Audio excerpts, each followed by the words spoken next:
வணக்கம். சற்று முன் கிடைக்கப்பெற்ற ஒரு மிக மிக முக்கியமான செய்தி ஒன்று வெளியாகி உள்ளது.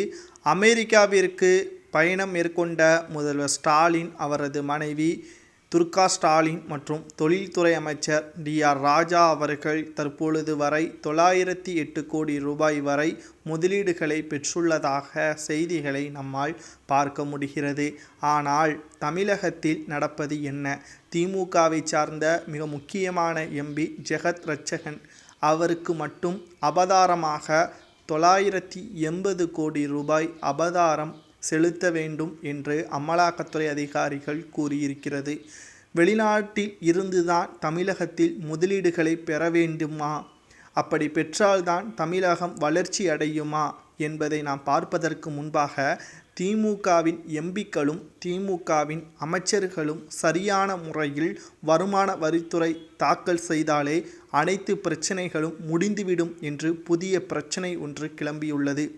ஜெகத் ரட்சகனின் 80 கோடி ரூபாய் சொத்து மதிப்புகள் தற்பொழுது பறிமுதல் செய்யப்பட்டிருக்கிறது.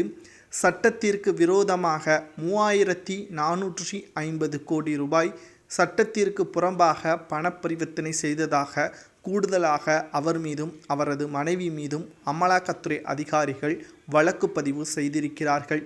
இது எப்பேற்பட்ட ஒரு திருட்டு என்றால், தமிழகத்தில் நடக்கின்ற ஒவ்வொரு மிகப்பெரிய ஒரு திருட்டுக்கு பின்னால் அரசியல்வாதிகள் மறைமுகமாக இருப்பது தற்பொழுது மக்களுக்கு நேரடியாகவே புரிந்துவிட்டது. ஒரு பக்கம் வெளிநாட்டில் இருந்து முதலீடுகளை கொண்டு வருகிறது திமுக, மறுபக்கம் 908 கோடி ரூபாய் வரை அபதாரம் விதித்துள்ளது அமலாக்கத்துறை அதிகாரிகள். ஆனால் இன்னமும் திமுகவின் எம்பியாகத்தான் இருக்கிறார்.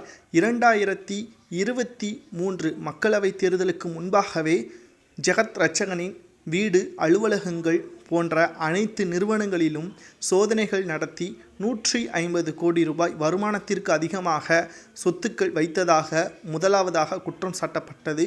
எப்போ வேண்டுமானாலும் கைது செய்யப்படலாம் என்ற ஒரு அறிவிப்பையும் அமலாக்கத்துறை அதிகாரிகள் வெளியிட்டது. ஆனால் தற்பொழுது மீண்டும் அவரை 2024 மக்களவைத் தேர்தலில் போட்டியிட வைத்தது ஏன்? அரக்கோணம் தொகுதியில் அவரை போட்டியிட வைத்து வெற்றியடைய வைத்தது ஏன்? தமிழக மக்கள் ஏன் அவரை மீண்டும் தேர்வு செய்ய வேண்டும்?